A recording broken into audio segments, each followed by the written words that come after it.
तो class 10th के सभी विद्यार्थियों, जैसा कि आप सभी जानते हैं कि आपका जो अंतिम पेपर है ये आपका सुबह 14 दिसंबर के दिन है। इसी श्रृंखला में मैंने मैथ्स की प्रॉपर तैयारी करा दी, तो पूरे का पूरा पेपर आया है। मेरे दोनों पेपर में अभी भी जाके मिलान कर सकते हैं। चलिए, साइंस का अपन ने सॉल्यूशन भी तैयार कर लिया, क्योंकि देख लीजिए आप सभी जानते हैं, ठीक है, बढ़िया से मैं तैयारी करवाऊंगा आपकी वार्षिक के लिए भी, ठीक है, क्योंकि वार्षिक में बेटा पेपर लीक नहीं होते हैं। और यदि कोई बच्चा वास्तव में जुड़ना चाहता है तो व्हाट्सएप पर मैसेज कर दीजिएगा, है ना। चलिए शुरू करते हैं, समय ना गवाते हुए। साइंस का जो प्रॉपर तैयारी अपन करेंगे, ठीक है, यहाँ से समझाने का कोशिश करूंगा, धैर्य से और शांति से सारी चीजों को समझने की तुम आप भी कोशिश करना, है ना। चलिए, जल का जो पीएच मान होता है वो कितना होता है। देखिए, जल का पीएच मान कितना होना चाहिए आप स्वयं बताओ, क्योंकि 7 से कम वाला होता है अम्ल, ठीक है, 7 से कम वाला क्या होता है, अम्ल होता है। 7 से अधिक वाला होता है क्षार, ठीक है। और जो जल है ना वो है उदासीन, और उदासीन जो चीजें होती है उसके लिए, ठीक है, उदासीन जो चीजें होती है उसके लिए आपका पीएच मान होता है 7, ठीक है। कितना होता है, 7 होता है। तो यहाँ पर आप खुद ही बता दो कि यहाँ पर पीएच मान आ जाएगा 7, क्योंकि 7 से कम वाला आपका अम्ल है, 7 से अधिक वाला आपका क्षार है, तो ये उदासीन है, और उदासीन का पीएच मान 7 ही होता है। प्रकाश संश्लेषण की क्रिया पौधे के किस भाग में शुरू होती है, किस भाग में होती है। तो प्रकाश संश्लेषण की जो क्रिया है ना पौधे की पत्तियों में होती है। निम्नलिखित में से पादप हार्मोन है, इनमें से कौन सा पादप हार्मोन से है, ठीक है। इंसुलिन ये मानव निर्मित हार्मोन है, थायरोक्सिन भी, एस्ट्रोजन, साइटोकाइनिन जो है ना ये पौधों का हार्मोन से है। पराग कोश में क्या पाए जाते हैं, याद है आपको, पराग कोश में पराग कण पाए जाते हैं, ठीक है। तो और पराग कोश से पराग कण यदि एक स्थान से दूसरे स्थान पर जाते हैं तो इसे परागण कहते हैं, क्या कहते हैं इसे, परागण। तो चलिए, पराग कोश में क्या है, पराग कण। मनुष्य की कोशिका में गुणसूत्र पाए जाते हैं 23 पेयर्स पाए जाएंगे, ना कि जोड़े पाए जाएंगे, ठीक है। टोटल यदि गुणसूत्र पूछ ले वो, तो एक गुणसूत्र एक जोड़े में होते हैं 2, तो टोटल गुणसूत्र कितने बने आपके, 46, ध्यान देना, ठीक है, क्योंकि जोड़े में के हिसाब से 23 दूनी 46।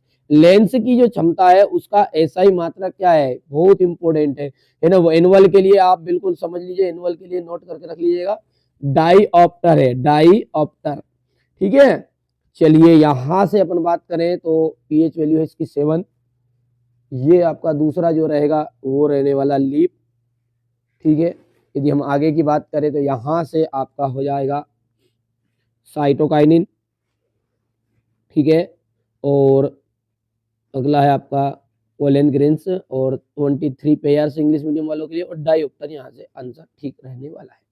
आगे बढ़ते हैं। अभी भी बेटा है ना ग्रुप में जो बच्चा नहीं जुड़ा है, इसी कारणवश मैंने क्या होगा, कल बहुत सारे मैसेज आ रहे थे तो मैंने मोबाइल भी स्विच ऑफ रखा था, आज मैं प्रॉपर मोबाइल को चालू भी रखूंगा, ठीक है। और साथ में आप ग्रुप में जुड़ते जाइएगा। इसकी पीडीएफ, ये जो साइंस की मैंने अभी शुरुआत में होती है, पीडीएफ आपको प्रोवाइड करा दूंगा बच्चों, एकदम फ्री, कोई शुल्क नहीं है। हाँ, एनुअल एग्जाम के लिए आप जुड़िएगा, बिल्कुल प्रॉपर आपको गाइडेंस भी करूंगा। वे अभिक्रियाएं जिनमें अभिकारकों के बीच आयनों का आदान प्रदान होता है, वे अभिक्रियाएं जिनमें अभिकारकों के बीच आयनों का आदान प्रदान, जब आयनों का आदान प्रदान होगा, धनायन और ऋण आयन दोनों का आदान प्रदान होता है, तो ऐसी अभिक्रिया कहलाती है आपकी द्विविस्थापन अभिक्रिया। क्या कहलाती है वो, द्विविस्थापन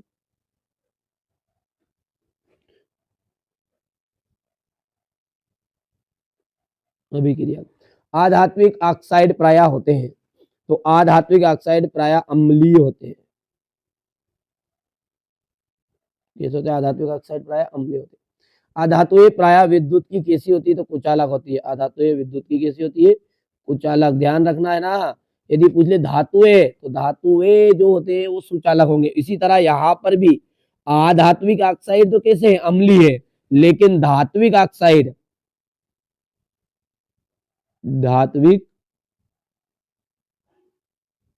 ऑक्साइड वो आपके क्षारी होंगे, ठीक है भैया, उल्टा करना है नहीं तो पता चले।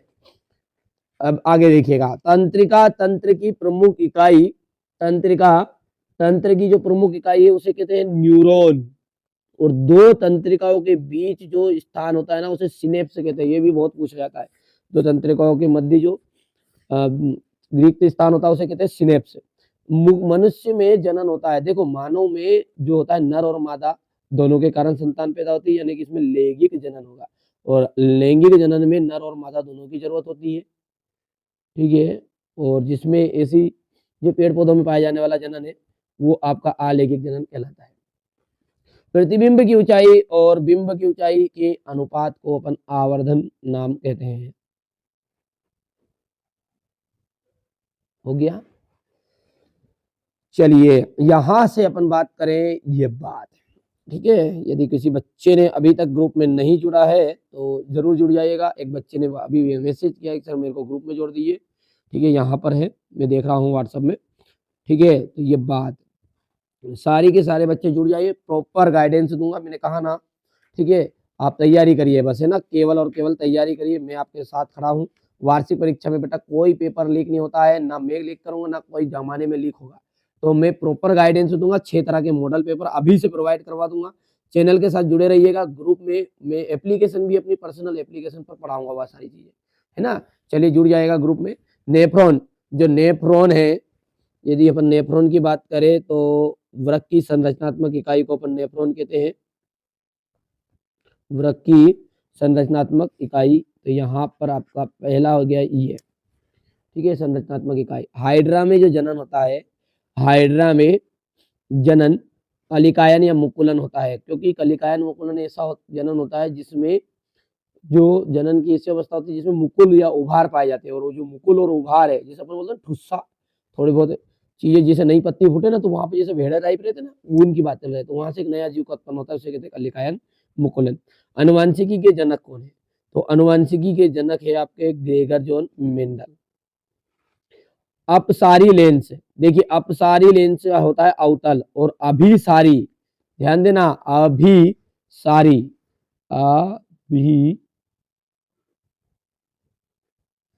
सारी हो गया आपका उत्तल लेंस, क्या जाएगा उत्तल, और अपसारी क्या जाएगा आपका अवतल। तारों का टिमटिमाना, तारों का टिमटिमाना, ठीक है, वायुमंडलीय अपवर्तन है, 5वां हो जाएगा ये। और छठा है विद्युत ऊर्जा का मात्रक, तो विद्युत ऊर्जा का जो मात्रक है किलोवाट घंटा। हो गया। चलिए क्वेश्चन नंबर 3 को यहाँ पर प्रॉपर अपन देखते हैं, ये यहाँ से आपका है।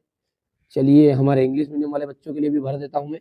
ये है आपका ग्रेगर जॉन मेंडल है तीसरे का, और ये है आपका वृक्क की संरचनात्मक इकाई यानी पहला, और कनकेव मिरर ये चौथा है, सॉरी चौथा है, और ये किलोवाट छठा है बिल्डिंग।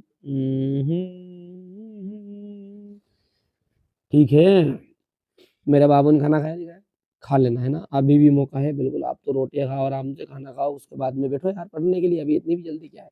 मेरे बाबू खाना खाओ बिल्कुल तरीके से ना, मैं सहयोग करूंगा प्रॉपर। बेटा ये सारी चीजें मजाक की बातें हैं, पर लेकिन इस बात का विशेष ध्यान रखेगा, वार्षिक पेपर के लिए बेटा कोई भी पेपर लीक नहीं होता है। ग्रुप में जुड़ जाइए, अभी भी मौका है। एक बार आप मेरे द्वारा जो मॉडल पेपर है उनको प्रोवाइड कर लीजिए, आपको लगे कि हाँ ये बहुत इंपॉर्टेंट है तो पढ़िएगा, वरना कोई दिक्कत नहीं है, ठीक है। तो इसलिए व्हाट्सएप पर मैसेज कीजिए। क्लास 10th के लिए, 9th के लिए, 11th 12th आपका भाई बहन है, तो 8th 9th 10th 11th 12th 5 विषयों के लिए मैं पीडीएफ तैयार कर चुका हूँ, मॉडल पेपर होगी, और 5 ही क्लासों की आपको प्रॉपर गाइडेंस मिलने वाली है। क्योंकि हमारा जो उद्देश्य है वो यही है कि आपका हित हो सके, आप अच्छे नंबर प्राप्त कर सके, यही हमारा, ठीक है, मकसद भी है।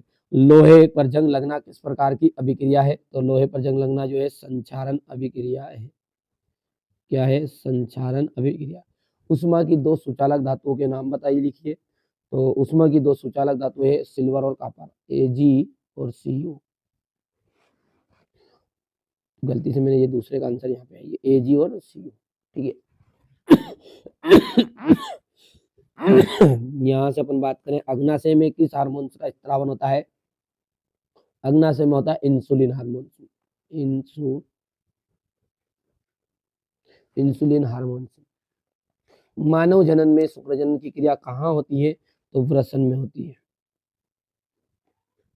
दर्पण फॉर्मूला जो है वो आपका लिख देना है A1/F equal 1/V minus 1/U, ठीक है, ये आपका दर्पण फॉर्मूला है, ठीक है। लेंस फॉर्मूले में, सॉरी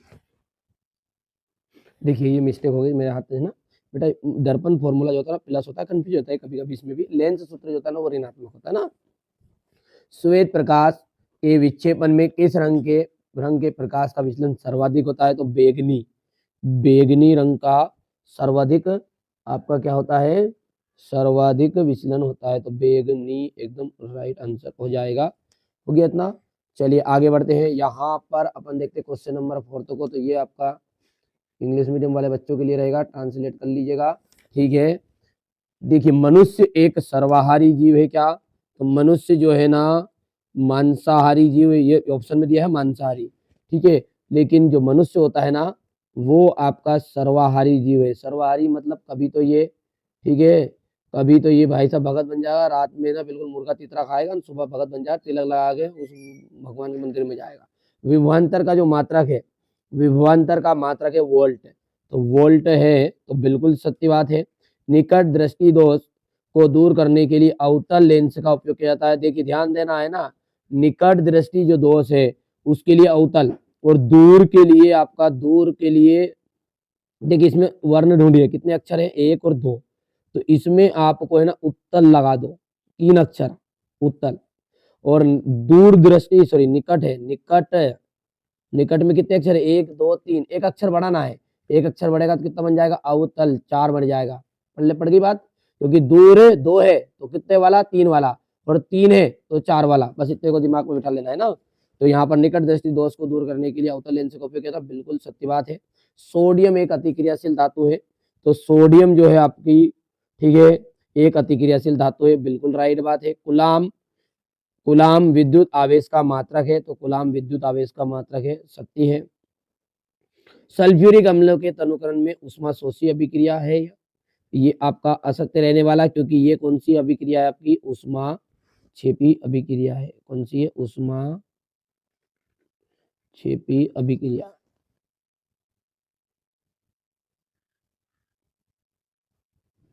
हो गया। चलिए यहाँ पर अपन बात करते हैं, तो यहाँ पर ये आपके, ठीक है, ट्रू फॉल्स है, तो यहाँ पर ये आपका फॉल्स हो जाएगा, ये आपका ट्रू है, फिर ट्रू, फिर ट्रू ट्रू ट्रू ट्रू, ये फॉल्स कर देंगे इंग्लिश मीडियम वाले ना। विस्थापन अभिक्रिया किसने किन्हें कहते हैं? उदाहरण देना है। उभयधर्मी ऑक्साइड क्या होते हैं? 2 उभयधर्मी ऑक्साइडों के नाम। अयस्क एवं गेंग की परिभाषा आपको देनी है। हो गया। इसके बाद में अपन बात करते हैं, तो एल्केन एवं एल्किन, एल्काइन से आप क्या समझते हैं? साबुनीकरण से आप क्या समझते हैं? स्वयंपोषी एवं विषमपोषी पोषण में अंतर। हमारे अमाशय में अम्ल की भूमिका। परागन क्या है? गर्भ निरोधक युक्ति अपनाने के क्या कारण हो सकते हैं? मेंडल के प्रभाविता के नियम को समझाइए। मानव के बच्चे का लिंग निर्धारण कैसे होता है?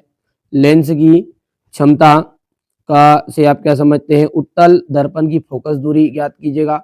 गोली दर्पण के वक्रता केंद्र की परिभाषा आपको बतानी है, ठीक है। ये सारा सॉल्यूशन मैं अभी दे रहा हूँ पीडीएफ के थ्रू, आपको घबराने की जरूरत नहीं। ये स्क्रीनशॉट लो आप तुरंत अभी ना थोड़ा सा इसको। क्वेश्चन नंबर 17 हो गया, ये 18, ठीक है, ये इसका अथवा हो गया है। ये क्वेश्चन नंबर आपका 19, ये 20, 21, 22 और ये आपका 23, ठीक है भैया। तो ये तो मैंने प्रश्न पत्र आपको बता दिया है।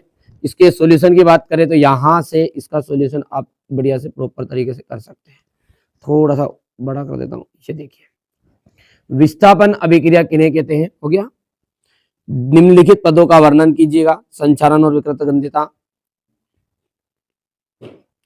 हो गया है। यहाँ से आपका, इसके बाद में उभयधर्मी ऑक्साइड क्या होते हैं? 2 उभयधर्मी ऑक्साइडों के नाम। निम्न में अयस्क गेंग की परिभाषा आपको देनी है। एल्केन, एल्किन और एल्काइन से आप क्या समझते हैं? साबुनीकरण से आप क्या समझते हैं? स्वापोषी और विषमपोषी पोषण में अंतर। हमारे अमाशय में अम्ल की भूमिका क्या है?